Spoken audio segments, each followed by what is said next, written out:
चलिए शुरू करते हैं।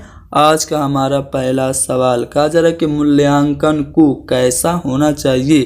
क्या केवल नंबरों के संदर्भ में करना चाहिए, वस्तुनिष्ठ प्रकार के लिखित कार्यों पर आधारित होना चाहिए, या फिर एक अलग गतिविधि के रूप में लेना चाहिए, यानी कि पढ़ाई से हट के कोई दूसरी एक्टिविटी के रूप में मूल्यांकन को लेना चाहिए, या फिर मूल्यांकन को शिक्षण अधिगम प्रक्रिया का एक भाग होना चाहिए। जी हाँ दोस्तों, असेसमेंट को टीचिंग लर्निंग प्रोसेस का एक पार्ट होना चाहिए, यानी कि जब हम बच्चों को पढ़ा रहे हों, जब बच्चों को टीचिंग करा रहे हों, तो उसी टीचिंग के दौरान ही बच्चों का मूल्यांकन कर लें।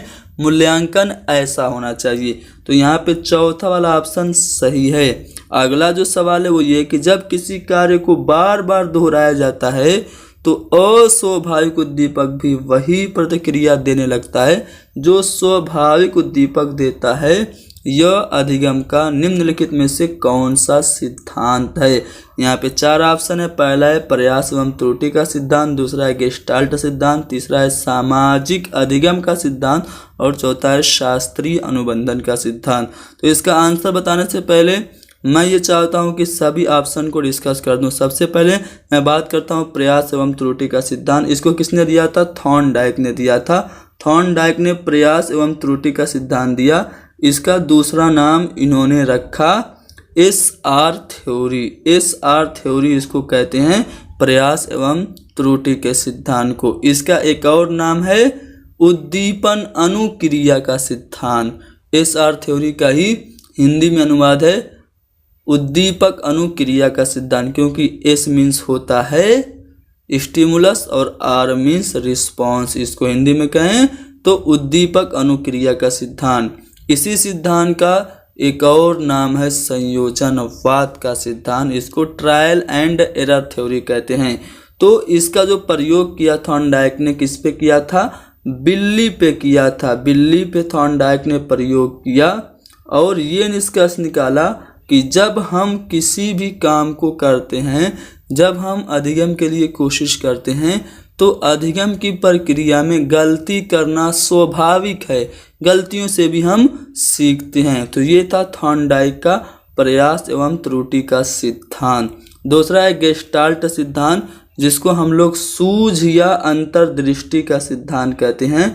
इस सिद्धांत को गेस्टाल्टवादी मनोवैज्ञानिक ने दिया था, इसलिए इसको गेस्टाल्ट सिद्धांत कहते हैं। गेस्टाल्टवाद क्या होता है? ये मनोविज्ञान का एक संप्रदाय है जो कि प्रत्यक्षीकरण पे बल देता है। इसकी स्थापना जर्मनी में 1912 में हुई थी। किसकी? गेस्टाल्टवाद की। इसके जो जनक थे गेस्टाल्टवाद के, वो मैक्स वर्दीमर थे और वर्दीमर के 2 सहयोगी थे, कर्ट कोफका और अल्फगैंग कोहलर। तो ये जो कोहलर थे, इन्होंने ही क्या दिया था? सूझ या अंतर्दृष्टि का सिद्धांत दिया था, जिसको हम लोग गेस्टाल्ट सिद्धांत भी कहते हैं।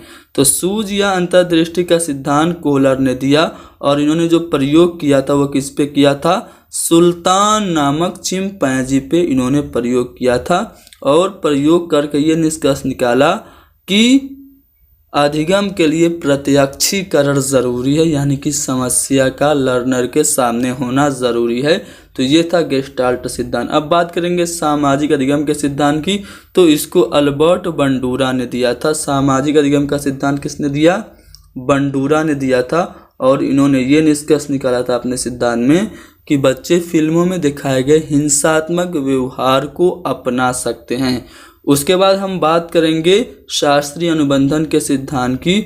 तो शास्त्रीय अनुबंधन का सिद्धांत क्या है? जब मैं इसका एक्सप्लेनेशन करूंगा तो क्वेश्चन का आंसर ऑटोमेटिक आ जाएगा। चलिए देखते हैं। तो जो शास्त्रीय अनुबंधन का सिद्धांत है, 1904 में इसको IP पावलोव ने दिया था। इवान पेट्रोविच पावलोव उनका पूरा नाम था। इन्होंने अपना यह सिद्धांत दिया, जिसका नाम इन्होंने शास्त्रीय अनुबंधन का सिद्धांत या अनुकूलित अनुक्रिया का सिद्धांत, जिसको CR थ्योरी के नाम से भी जाना जाता है, कंडीशनिंग रिस्पांस थ्योरी के नाम से भी जाना जाता है, ये सिद्धांत दिया। इन्होंने अपना जो प्रयोग किया वो कुत्ते पे किया। किस पे? कुत्ते पे इन्होंने प्रयोग किया और कुत्ते के सामने 2 स्टिमुलस रखे, 2 उद्दीपक रखे। एक जो था वो घंटी थी और जो दूसरा था वो खाना था। तो उद्दीपक कुत्ते के सामने रखे, पहले कुत्ते के सामने घंटी बजाते थे और फिर उसको खाना देते थे। तो घंटी जो थी वो क्या थी, अस्वाभाविक या फिर कृत्रिम उद्दीपक थी, और जो खाना था वो स्वाभाविक या प्राकृतिक उद्दीपक था। तो कई बार यही प्रोसेस दोहराया गया, पहले घंटी बजाई जाती, फिर कुत्ते के सामने खाना रखा जाता। तो कुत्ता घंटी से क्या हो गया, अनुकूलित हो गया, और जब भी घंटी बजती तो उसको ये एहसास हो जाता, पता चल जाता कि बस मुझे खाना मिलने वाला है। तो जब उसके सामने, कुत्ते के सामने खाना रखा जाता था तो उसके मुंह से लार टपकती थी, लार को एकत्र किया जाता था। कुछ दिनों तक घंटी बजाने के फौरन बाद, खाना देने के बाद पावलोव ने क्या किया, कुत्ते के सामने सिर्फ घंटी बजाई और खाना नहीं दिया। तो क्या देखा इन्होंने, ये देखा कि कुत्ते के मुंह से उतने ही मात्रा में लार टपक रही है जितना कि वो खाना देख के टपकाता था।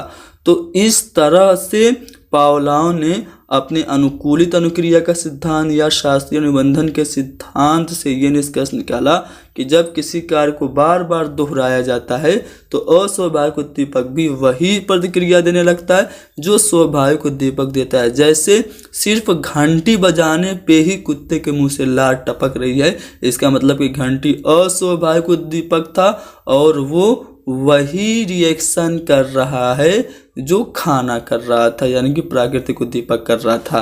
तो यहाँ पे जो सही जवाब होगा कौन सा होगा, शास्त्रीय अनुबंधन का सिद्धांत होगा। इस एक सवाल में मैंने चारों सिद्धांतों को हल कर दिया, आपके सामने एक्सप्लेन कर दिया। अगर उससे सवाल पूछे जाएं तो आप लोग गलती नहीं करेंगे। अगला सवाल देखते हैं। अगला जो सवाल है वो ये है कि अधिगम के किस सिद्धांत के आधार पर बालक में भय, प्रेम एवं घृणा के भाव आसानी से उत्पन्न कराया जा सकते हैं। तो इसका भी जो सही जवाब होगा वो भी शास्त्रीय अनुबंधन का सिद्धांत ही होगा। क्यों? क्योंकि जब आप बच्चे को बार बार डराएंगे, बच्चे के सामने बार बार प्रेम जाहिर करेंगे, बच्चे को बार बार नफरत का एहसास दिलाएंगे, तो वो प्रेम से, भय से या फिर घृणा से वो क्या हो जाएगा, अनुकूलित हो जाएगा। तो अधिगम का जो अनुकूलित अनुक्रिया का सिद्धांत है, जिसका दूसरा नाम शास्त्रीय अनुबंधन का सिद्धांत है, इस सिद्धांत के आधार पर हम बच्चों में भय, प्रेम और घृणा के भाव आसानी से उत्पन्न करा सकते हैं। अगला सवाल कि बालक अपने ज्ञान इंद्रियों के द्वारा ध्वनियों, स्पर्श और गंध के द्वारा सीखता है, यह कौन सी अवस्था है। यानी कि अगर मैं बात करूं चारों अवस्थाओं की तो इससे आप लोगों को क्या याद आ रहा है, जीन पियाजे का नाम याद आ रहा होगा। जीन पियाजे ने अपना संज्ञानात्मक विकास का सिद्धांत दिया और उसमें उन्होंने संज्ञानात्मक विकास की 4 अवस्थाएं बताई। जो पहली थी वो संवेदी पेशी अवस्था थी, जो कि 0 से 2 साल थी। पहली जो अवस्था संवेदी पेशी या इंद्रिय जनित गामक अवस्था 0 से 2 साल, इसमें बच्चा आँख का नाक से सोचता है, यानी कि ज्ञान इंद्रियों के द्वारा बच्चा ज्ञान को ग्रहण करता है, छू के, किसी की आवाज़ सुन के या गंध से ज्ञान अर्जित करता है। तो हम कह सकते हैं कि पियाजे के अनुसार वो अवस्था जिसमें बच्चा इंद्रियों के द्वारा ज्ञान अर्जित करता है वो संवेदी पेशी अवस्था है। तो पहला वाला ऑप्शन सही है। बाकी के जो ऑप्शन है उनको भी डिस्कस कर लेते हैं। जो पियाजे ने दूसरी अवस्था बताई वो है पूर्व संक्रियात्मक अवस्था, जो कि कब से कब तक है। पियाजे ने जो दूसरी अवस्था बताई वो पूर्व संक्रियात्मक अवस्था 2 से 7 साल है, और जो तीसरी अवस्था पियाजे ने बताई वो मूर्त संक्रियात्मक अवस्था है, जो कि 7 से 12 है, और जो चौथी अवस्था उन्होंने बताई औपचारिक संक्रियात्मक अवस्था, जो कि 12 से वयस्क होने तक है। तो ये 4 अवस्थाएं बताई, चारों में थोड़ा थोड़ा सा विशेषता बता दे। पूर्व संक्रियात्मक अवस्था को खेल की अवस्था कहते हैं, इसमें बच्चा खिलौनों से खेलता है और उसको भाषा उसका डेवलप होने लगता है। मूर्त संक्रियात्मक अवस्था में बच्चा मूर्त चीज़ों के बारे में चिंतन करने लगता है, जो उसके सामने प्रत्यक्ष रूप से होती है उसके बारे में चिंतन करने लगता है, और औपचारिक संक्रियात्मक अवस्था में उसका जो चिंतन होता है वो विस्तृत हो जाता है। तो यहाँ पे आपने चारों अवस्थाएं देख ली पियाजे की। बढ़ते हैं अगले सवाल की तरफ। कहा यह जा रहा है कि वाइगोत्स्की के सिद्धांत में विकास के निम्नलिखित में से किस पहलू की उपेक्षा होती है। यानी कि पियाजे ने अपने सिद्धांत में चारों में से किसकी उपेक्षा की, नज़रअंदाज किया, किसको इग्नोर किया? तो जैसा कि आप जानते हैं कि पियाजे का जो वाइगोत्स्की का जो सिद्धांत है वो क्या है? सामाजिक सांस्कृतिक विकास का सिद्धांत है। यानी कि पियाजे ने कहा कि बच्चे समाज से अंतःक्रिया करके सीखते हैं, सोशल इंटरेक्शन से सीखते हैं। यानी कि उन्होंने कहा कि बच्चों में संज्ञानात्मक विकास के लिए समाज भी ज़रूरी है, संस्कृति और भाषा भी ज़रूरी है, क्योंकि समाज में रहने के लिए भाषा भी अति आवश्यक है। इसलिए जो वाइगोत्स्की थे उन्होंने सामाजिक, सांस्कृतिक और भाषाई जो पहलू थे उन पे जोर दिया, जबकि जो जैविक पहलू है उसकी उपेक्षा की। तो यहाँ पे सी वाला ऑप्शन सही जवाब होगा। अगला जो सवाल है वो ये कि प्रगतिशील शिक्षा के अंतर्गत निम्नलिखित में से किस बात का ध्यान रखा जाता है? प्रोग्रेसिव एजुकेशन की बात हो रही है, तो मैं आपको बता दूं प्रोग्रेसिव एजुकेशन के जो जनक हैं वो जॉन डेवी हैं। इनके अनुसार प्रगतिशील शिक्षा में हम ऐसे शिक्षण विधि अपनाते हैं जो कि व्यवहारिक हो। यानी कि प्रगतिशील शिक्षा में शिक्षण विधि को अधिक व्यवहारिक करने पे जोर दिया जाता है। पहला ऑप्शन सही जवाब है। अगला सवाल कि जब शिक्षक को विद्यार्थियों एवं उनकी योग्यताओं के बारे में सकारात्मक विश्वास होता है तब विद्यार्थी, कोई भी टीचर है, अपने स्टूडेंट से रिलेटेड उसको पॉजिटिव बिलीफ हो तो उसका इफेक्ट स्टूडेंट पे क्या पड़ता है? क्या स्टूडेंट का जो उत्साह है वो भंग हो जाता है? बिल्कुल नहीं, ऐसा तो होएगा नहीं।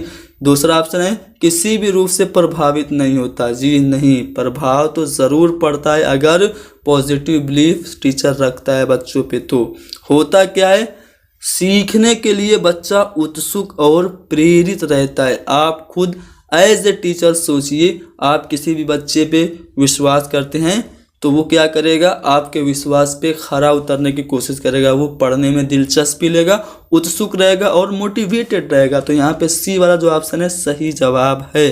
अगला सवाल ये है कि बच्चे की गलतियाँ। जी हाँ दोस्तों, बच्चे की गलतियाँ क्या होती हैं? क्या अधिगम का एक भाग है तथा उनके विचारों में एक अंतर्दृष्टि देती हैं, या फिर शिक्षण अधिगम प्रक्रिया में महत्वहीन हैं, या फिर प्रदर्शित करती हैं बच्चों की गलतियाँ कि बच्चे लापरवाह हैं? अब देखिए, सीटेट में जहाँ कहीं भी बच्चों की गलती आए उसको आप क्वेश्चन को, ऑप्शन को आप निगेटिव समझ लीजिएगा, वो जवाब नहीं हो सकता। ठीक है, बार बार अभ्यास करने के लिए कहकर तुरंत सुधार देना चाहिए। तो ये भी ऑप्शन सही नहीं है। बच्चे की जो गलतियां हैं वो अधिगम का एक भाग है। अभी तो बच्चे हैं, पढ़ाई के दौरान गलतियां करना स्वाभाविक है, यही तो प्रयास एवं त्रुटि का सिद्धांत भी कहता है। तो अधिगम का एक भाग है बच्चों की गलतियां, और बच्चों की गलतियां उनको सोचने पे मजबूर करती हैं। बच्चे कोई गलती करते हैं तो बाद में उस पर सोचते हैं कि हमने गलती की तो इसे हमें कैसे करना चाहिए अगले बार में, तो उनके विचारों को एक अंतर्दृष्टि भी देती हैं। तो यहाँ पे पहला वाला ऑप्शन सही जवाब है। कहा जा रहा है कि छात्र केंद्रित शिक्षा शास्त्र की क्या विशेषता है? क्या इसमें यंत्रवत याद कराया जाता है? जी नहीं दोस्तों, बाल विकास में जब कभी भी कोई ऑप्शन ऐसा दिख जाए जिसमें बच्चों को याद करने पे, कंठस्थ करने पे जोर दिया जा रहा हो तो उसको आप फौरन गलत मानिएगा। और स्पेशली अगर चाइल्ड सेंटर्ड एजुकेशन की बात करें तो बच्चों को याद कराने पे बिल्कुल जोर नहीं दिया जाता है। दूसरा ऑप्शन है योग्यता के आधार पर विद्यार्थियों का नामांकन तथा वर्गीकरण करना। तो दोस्तों, चाइल्ड सेंटर्ड एजुकेशन में हम बच्चों का क्लासिफिकेशन नहीं करते हैं कि ये बच्चा तेज़ है, ये मंद बुद्धि का है और ये सामान्य बालक है। हम ऐसा बिल्कुल नहीं करते हैं चाइल्ड सेंटर्ड एजुकेशन में, इसलिए दूसरा वाला ऑप्शन भी हमारा गलत होगा। तीसरा ऑप्शन है केवल पाठ्य पुस्तकों पर निर्भर होना चाहिए। तो छात्र केंद्रित शिक्षा शास्त्र की विशेषता ये नहीं है कि हम बस अपनी किताब पे ही डिपेंड रहें, बल्कि क्या है, हम बच्चों के जो एक्सपीरियंसेस हैं उनको प्रमुखता दें। तो छात्र केंद्रित शिक्षा शास्त्र की विशेषता है बच्चों के अनुभवों को प्रमुखता देना, यानी चौथा वाला ऑप्शन सही होगा। अगला सवाल है कि कक्षा में परिचर्चा के दौरान एक शिक्षक प्रायः लड़कियों की तुलना में लड़कों पर अधिक ध्यान देता है। ये किसका उदाहरण है? टीचर क्लासरूम में लड़कों पे ज़्यादा ध्यान दे रहा है तो वो क्या कर रहा है, जेंडर पक्षपात कर रहा है, जेंडर बायस कर रहा है। दोस्तों जेंडर बायस के कुछ एग्जाम्पल मैं आपको बता दूं। अगर कोई भी टीचर क्लासरूम में ये कहे कि लड़के बनो, लड़कियों जैसा व्यवहार मत करो, तो ये एग्जाम्पल है जेंडर बायस का। अगर टीचर कहे कि क्यों लड़कियों की तरह रो रहे हो, तो ये भी जेंडर बायस है। क्लासरूम में टीचर कहे कि सामान्य रूप से बच्चे गणित में बच्चियों से तेज होते हैं, यानी कि बॉयज गर्ल से मैथ में तेज होते हैं, अगर टीचर ऐसा कह रहा है तो ये भी क्या है, जेंडर बायस है। तो जेंडर बायस यानी कि जेंडर पक्षपात होता है, आपने समझ लिया। बढ़ते हैं अगले क्वेश्चन की तरफ। कहा जा रहा है कि ज्ञान के सक्रिय जिज्ञासु के रूप में देखते हुए उनके चिंतन पर सामाजिक एवं सांस्कृतिक विषय वस्तुओं के प्रभाव को महत्व दिया है। तो दोस्तों जैसा कि आप लोग जानते हैं कि जीन पियाजे ने जो सिद्धांत दिया अपना, वो क्या दिया, संज्ञानात्मक विकास का सिद्धांत दिया। जबकि वाइगोस्की ने अपना जो सिद्धांत दिया वो कौन सा दिया, वो सामाजिक सांस्कृतिक विकास का सिद्धांत दिया। और इसमें बच्चों के सामाजिक एवं सांस्कृतिक विषय वस्तुओं के प्रभाव की बात हो रही है। तो इसलिए जो हमारा सही जवाब होगा वो लेव वाइगोस्की का होगा, क्योंकि लेव वाइगोस्की ने अपने सिद्धांत में, उनका जो सिद्धांत था सामाजिक विकास का सिद्धांत, उसमें उन्होंने 3 चीज़ों पे महत्व दिया। पहला समाज, और दूसरा जो है वो संस्कृति, और तीसरी भाषा। यानी कि वाइगोस्की के अनुसार बच्चे समाज के साथ अंतःक्रिया करके सीखते हैं। तो यहाँ पे वही बात कही जा रही है क्वेश्चन में, जैसा कि मैं आपको दिखा रहा हूँ कि ज्ञान के सक्रिय जिज्ञासु के रूप में देखते हुए उनके चिंतन पर सामाजिक एवं सांस्कृतिक विषय वस्तुओं के प्रभाव को महत्व दिया। तो किसने दिया, वाइगोस्की ने दिया।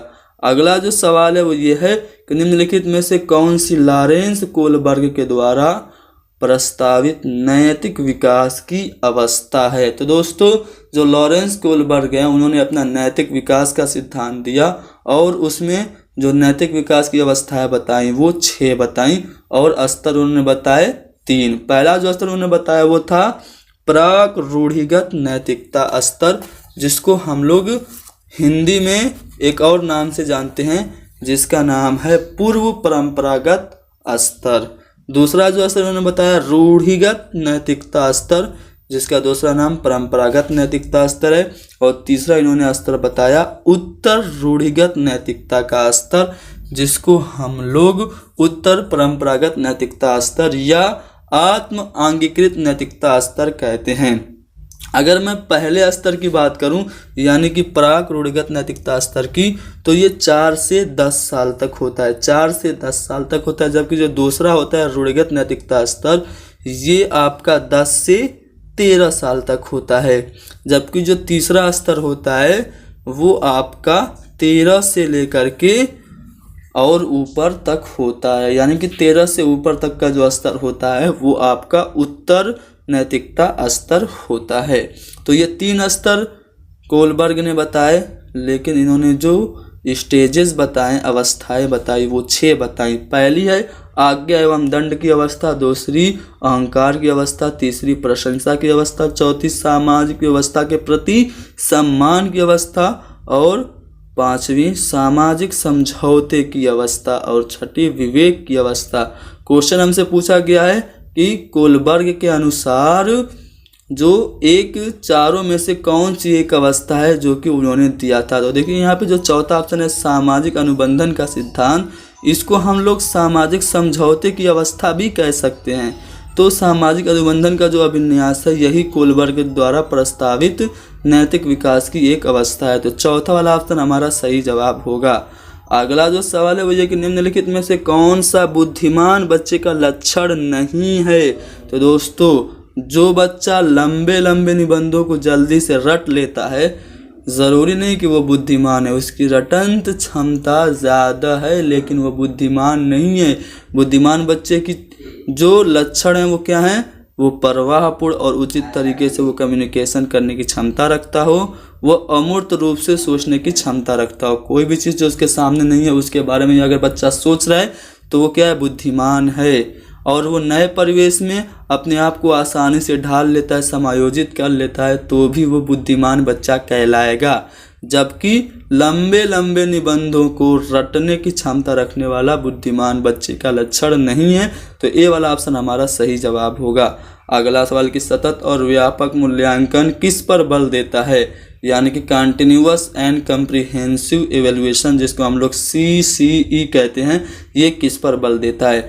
तो दोस्तों जो CCE है ये सीखने को सुनिश्चित करने के लिए व्यापक स्केल पर निरंतर परीक्षण को बल देता है। तो बी वाला ऑप्शन यहाँ पे सही जवाब होगा। अगला जो सवाल है वो ये है कि निम्नलिखित में से कौन सा युग्म सही नहीं है। यहाँ पे कुछ साइकोलॉजिस्ट हैं और उनका जो संप्रदाय है। सबसे पहले वाटसन की बात करें तो क्या वाटसन ने व्यवहारवाद दिया? बिल्कुल, वाटसन व्यवहारवाद के जनक हैं, तो ये वाला जो है वो बिल्कुल सही युग्म है।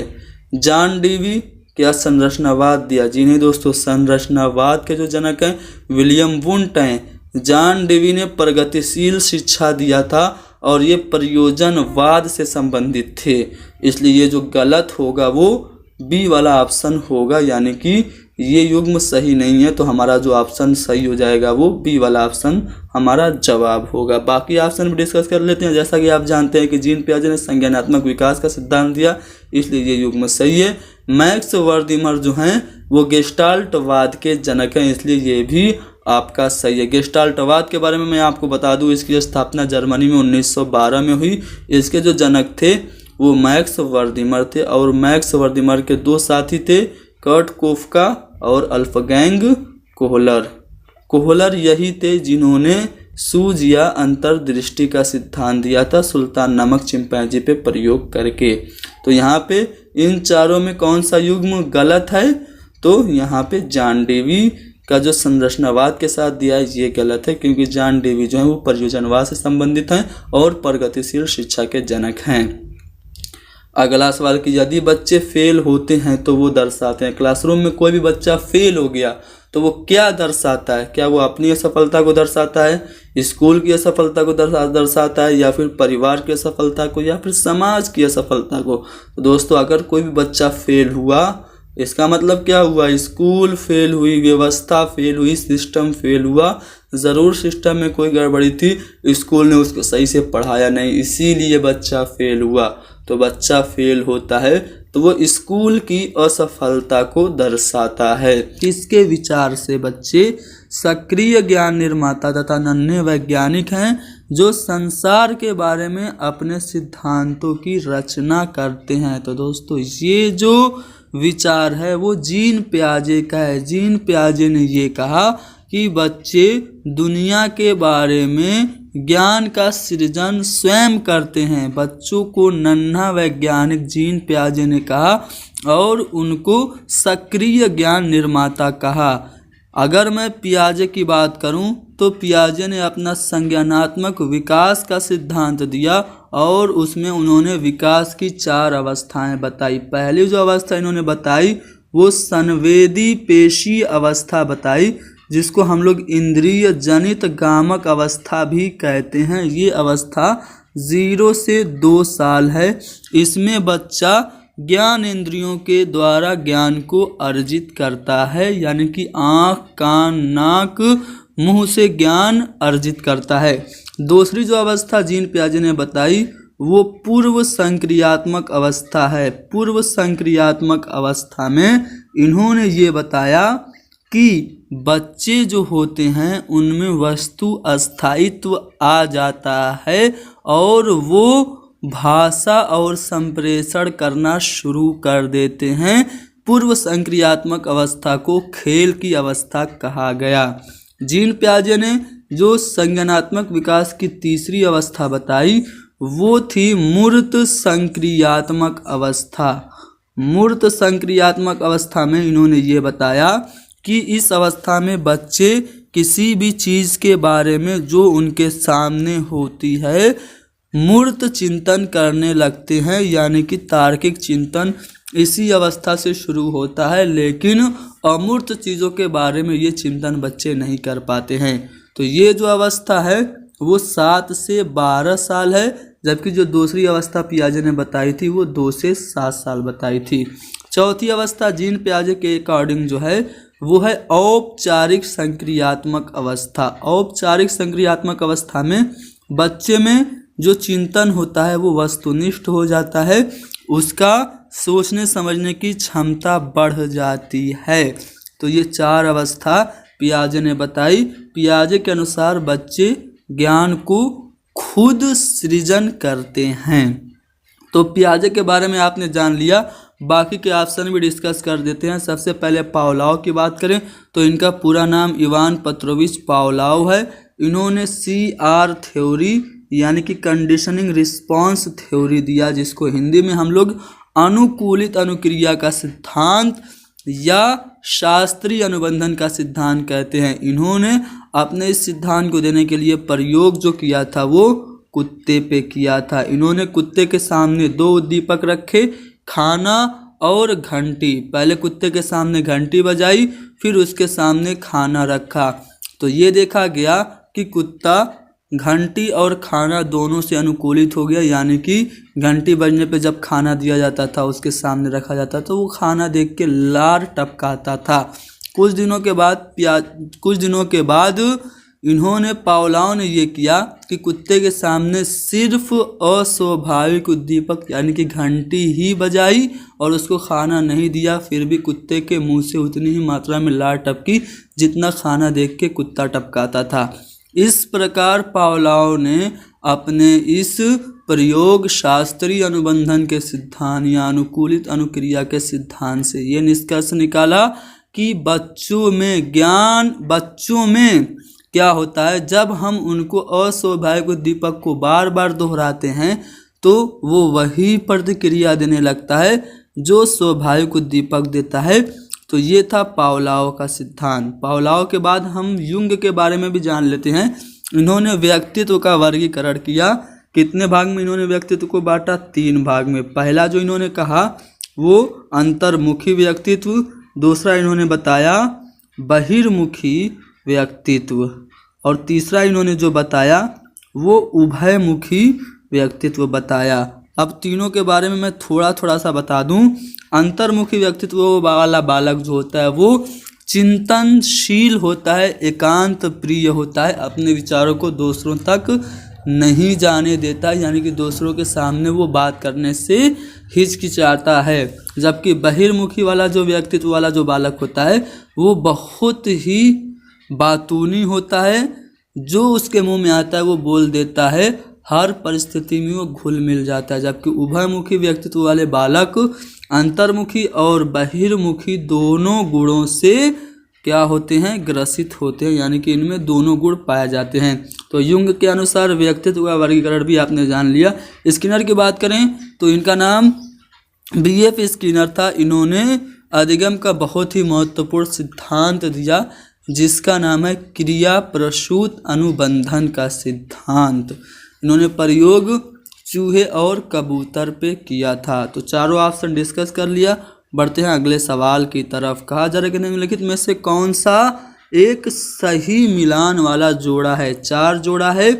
पहले जोड़े में आपको दिया गया है औपचारिक संक्रियात्मक बच्चा और उसके साथ अनुकरण प्रारंभ कल्पना परक खेल लिखा है। तो दोस्तों जो औपचारिक संक्रियात्मक अवस्था होती है अभी मैंने बताई, पियाजे के अनुसार ये चौथी अवस्था होती है और इस अवस्था में बच्चे में जो सोचने की समझने की जो क्षमता होती है वो बहुत ही विस्तृत हो जाती है।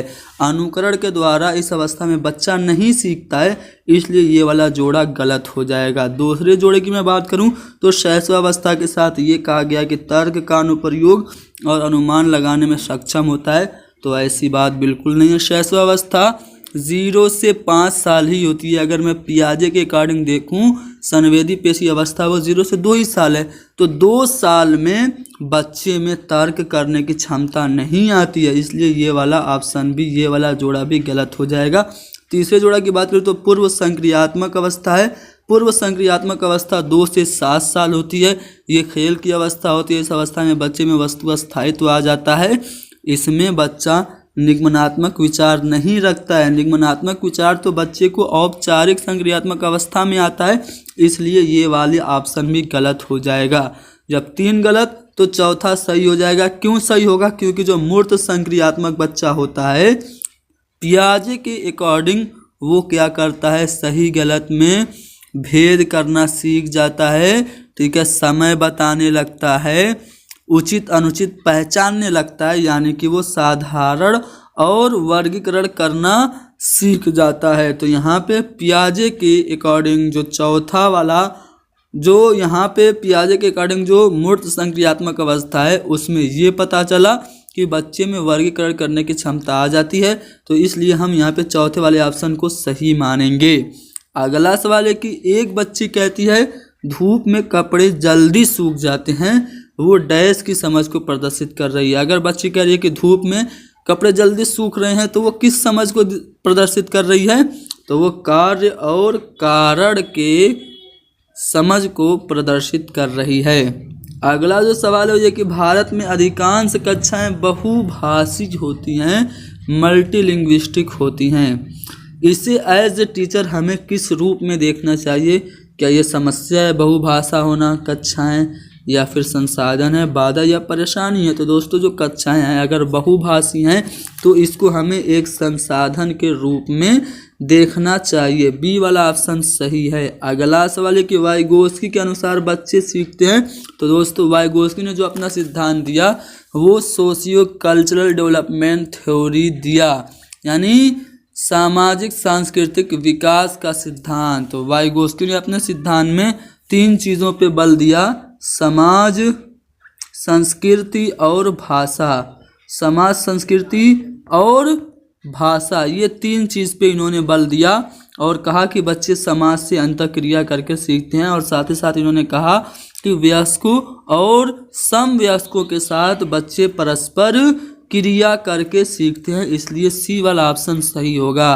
अगला सवाल है कि कोलबर्ग ने प्रस्तुत किए। तो दोस्तों कोलबर्ग ने नैतिक विकास का सिद्धांत दिया और इन्होंने अपने सिद्धांत में 3 स्तर और 6 अवस्थाएं बताई जा रहा है कि निम्नलिखित संरचनाओं में से शिक्षा का अधिकार अधिनियम सन 2009 किसकी वकालत करता है? सबसे पहले शिक्षा का अधिकार अधिनियम यानी कि RTE, right to education act क्या है इसको जान लेते हैं। तो दोस्तों ये लागू हुआ था 1 अप्रैल सन 2010 को। ये 1 अप्रैल सन 2010 को पूरी इंडिया में लागू हुआ था। इसमें क्या था? इसमें संविधान का जब 86वां संशोधन हुआ था तो उसमें 21A आर्टिकल जोड़ा गया था, जिसमें ये बात कही गई थी कि 6 से 14 साल के सभी बच्चों को निःशुल्क और अनिवार्य शिक्षा दी जाएगी। तो यही आर्टिकल कहलाया शिक्षा का अधिकार अधिनियम। तो क्वेश्चन यहाँ पे पूछा जा रहा है कि शिक्षा का अधिकार अधिनियम सन 2009 किसकी वकालत करता है? तो शिक्षा के अधिकार अधिनियम में 6 से 14 साल के सभी बच्चों को फ्री एंड कंपल्सरी शिक्षा की बात की गई है और समावेशी शिक्षा में भी सभी बच्चों को शिक्षा देने पे जोर दिया जाता है। इसलिए हम कह सकते हैं कि RTE 2009 इंक्लूसिव एजुकेशन यानी कि समावेशी शिक्षा पे बल देता है।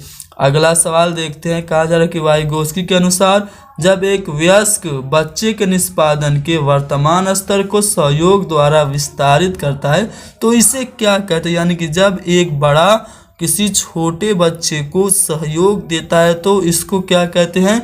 इसको वाइगोस्की के अनुसार समीपस्थ विकास का क्षेत्र कहते हैं। बी वाला ऑप्शन हमारा सही हो जाएगा।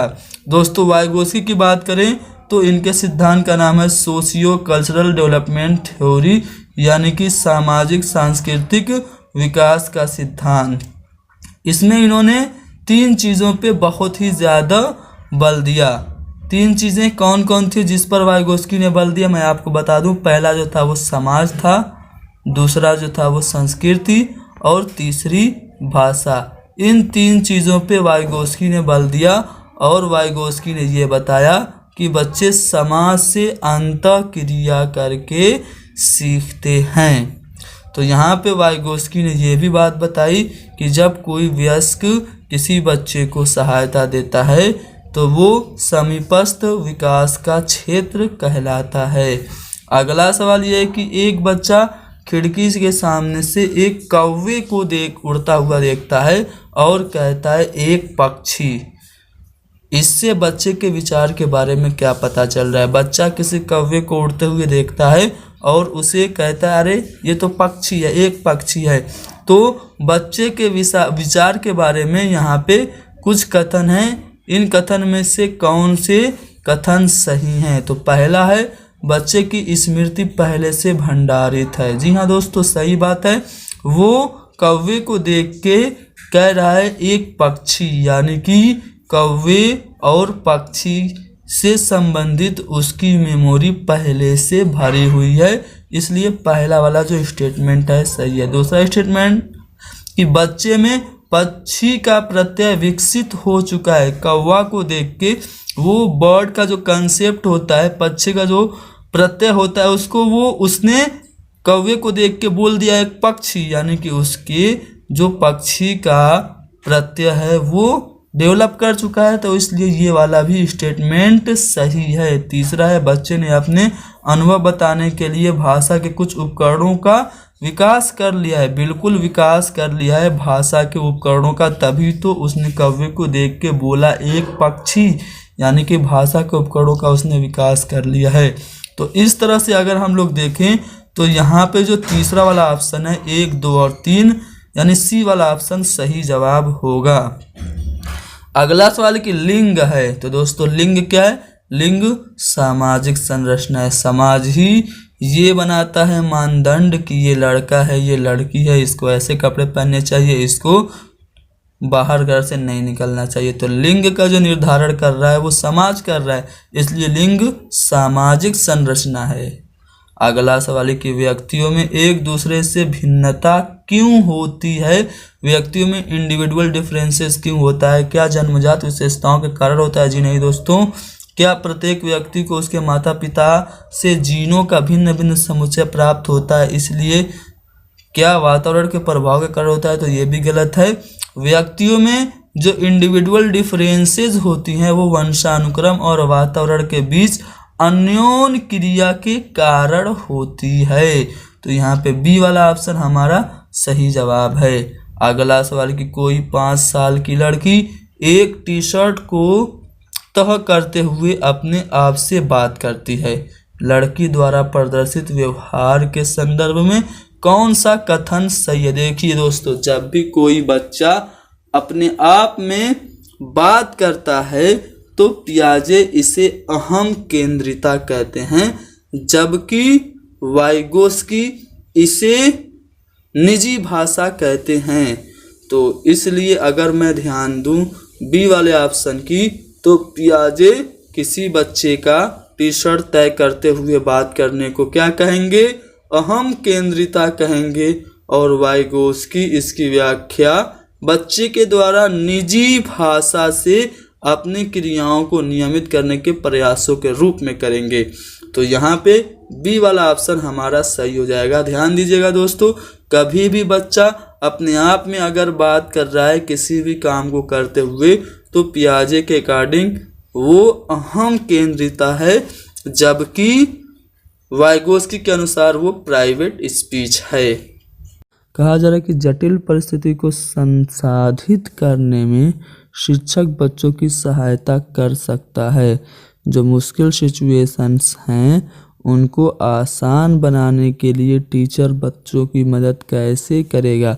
या उनको कोई भी सहायता न देकर जिससे बच्चे अपने आप निर्वाह करना सीखे, ऐसा करेगा?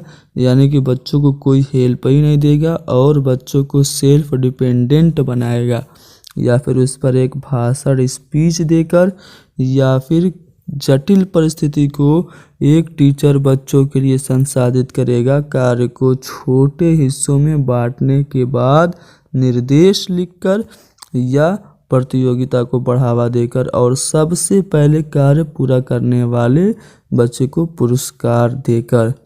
तो दोस्तों, कोई भी मुश्किल सिचुएशन है उसको आसान करने के लिए उस सिचुएशन को छोटे छोटे हिस्सों में बांट देने से वो आसान हो जाती है। तो टीचर को यही मदद करना है बच्चों के लिए कि उस परिस्थिति को छोटे छोटे हिस्सों में बांट दे और बच्चों के लिए निर्देश लिख दे। इस तरह से बच्चों की मुश्किल आसान हो जाएगी। तो सी वाला ऑप्शन सही है। अगला सवाल ये कि एक प्रतिभाशाली अध्यापिका होने के लिए महत्वपूर्ण है। अगर एक प्रतिभाशाली बालक की बात करें तो उसको मैं आपको बता दूं, जिस बालक की जो IQ 140 से ज़्यादा होती है वो प्रतिभाशाली बालक होता है। लेकिन यहाँ पे हमसे पूछा जा रहा है प्रतिभाशाली अध्यापक के लिए क्या महत्वपूर्ण है। क्या पुस्तक से उत्तरों को लिखाने पे बल देना? ऐसा तो बिल्कुल नहीं है। अगर आप एक टीचर के रूप में आके किताबों से आंसर लिखवा रहे हैं तो आप तो अच्छे टीचर हैं ही नहीं, प्रतिभाशाली को छोड़िए। दूसरा है समूह गतिविधि के बजाय व्यक्तिक अधिगम पर जोर देना, यानी कि ग्रुप स्टडी के बजाय पर्सनल स्टडी पे ज़्यादा फोकस करना, या विद्यार्थियों के द्वारा प्रश्न पूछने के कारण उत्पन्न व्यवधान की अनदेखी करना, यानी कि बच्चे क्वेश्चन कर रहे हैं और उससे डिस्टरबेंस हो रहा है तो उसको आप इग्नोर कर रहे हैं। या फिर एक प्रतिभाशाली टीचर होने के लिए प्रत्येक बच्चे के संपर्क में रहना महत्वपूर्ण है। तो जी हाँ दोस्तों, अगर आप एक प्रतिभाशाली टीचर हैं तो आप सभी बच्चों के संपर्क में रहें, यही सबसे ज़्यादा इम्पोर्टेंट है। चौथा वाला ऑप्शन सही है। अगला जो सवाल है वो ये है कि शिक्षार्थियों के ज्ञान अर्जन में सहायता करने के क्रम में अध्यापक को किस पर ध्यान केंद्रित करना चाहिए। एक टीचर है, वो चाहता है कि बच्चों का नॉलेज बढ़े, तो वो इन चारों में क्या करेगा। क्या ये सुनिश्चित करना चाहिए कि शिक्षार्थी सब कुछ याद करते रहें। तो दोस्तों, बाल विकास में या फिर शिक्षा मनोविज्ञान में रटने पे, याद करने पे कभी बल नहीं दिया जाता है। जहाँ कहीं पे भी आपको ऑप्शन में याद करने की बात आए तो आप उसको गलत करिएगा।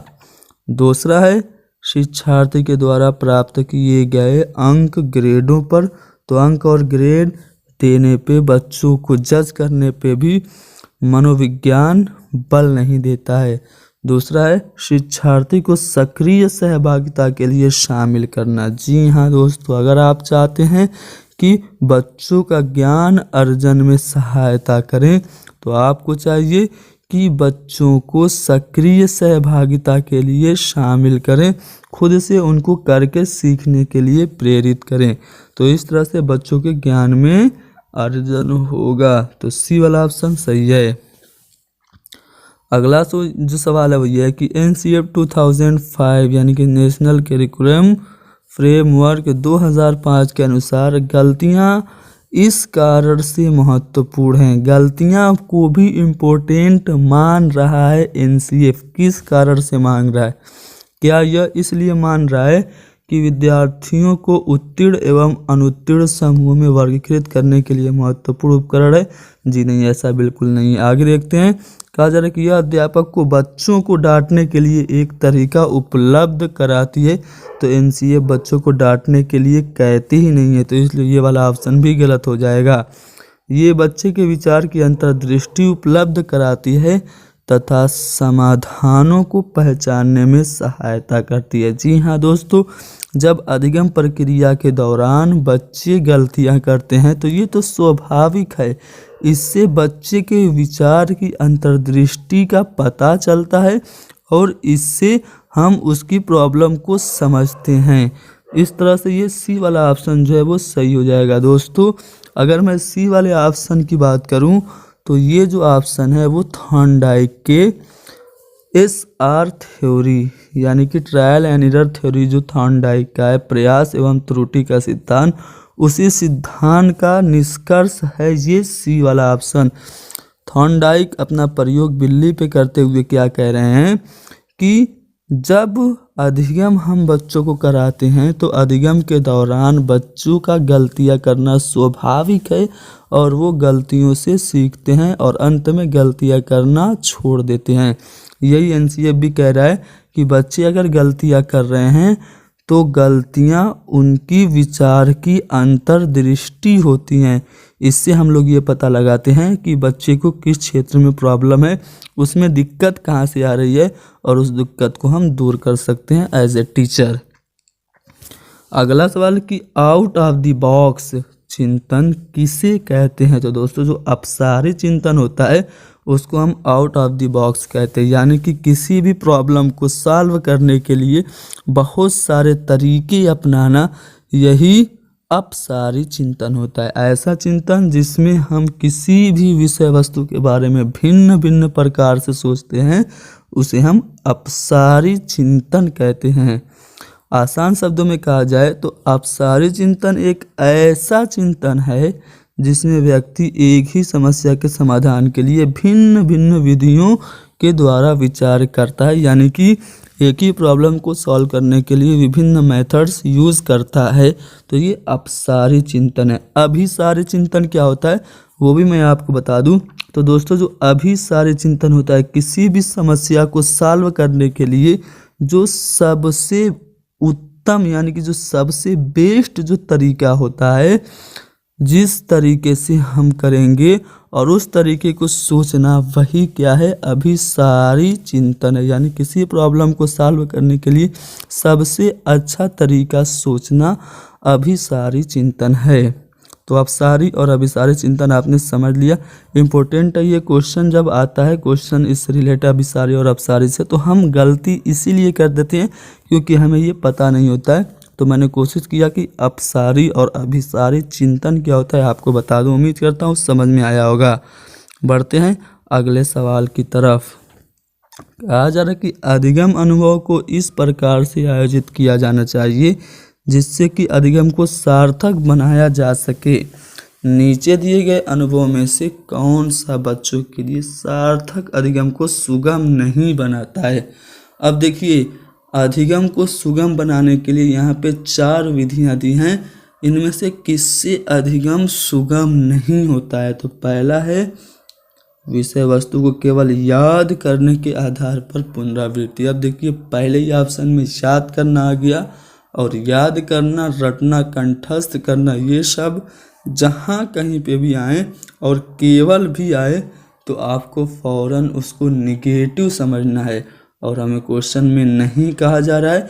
इसलिए जो हमारा जवाब होगा वो यही होगा कि विषय वस्तु को केवल याद करने के आधार पर पुनरावृत्ति करना सार्थक अधिगम को सुगम नहीं बनाता है। बाकी आप समझें, विषय वस्तु का प्रश्न बनाना, प्रकरण पर वाद विवाद यानी डिस्कशन करना, प्रकरण पर प्रस्तुतिकरण करना, ये तीनों जो हैं वो अधिगम को सुगम बनाते हैं। लेकिन याद करने के आधार पर पुनरावृत्ति करना ये नहीं बनाता है अधिगम को सुगम। तो ये वाला ऑप्शन सही है। अगला सवाल है कि हम सभी अपनी बुद्धि, प्रेरणा, अभिरुचि के संदर्भ में भिन्न होते हैं। यह सिद्धांत संबंधित है। सभी बच्चा, हम सभी एक दूसरे से अलग होते हैं। यहाँ तक कि जुड़वा बच्चे भी रंग, बुद्धि, प्रेरणा और रुचि के आधार पर अलग होते हैं। तो ये सिद्धांत किससे संबंधित है? तो दोस्तों ये सिद्धांत वैयक्तिक भिन्नता से यानी कि इंडिविजुअल डिफरेंसेस से रिलेटेड है। अगला सवाल जो ये है कि प्रचलित योजनाओं में नई जानकारी जोड़ने को किस नाम से जाना जाता है?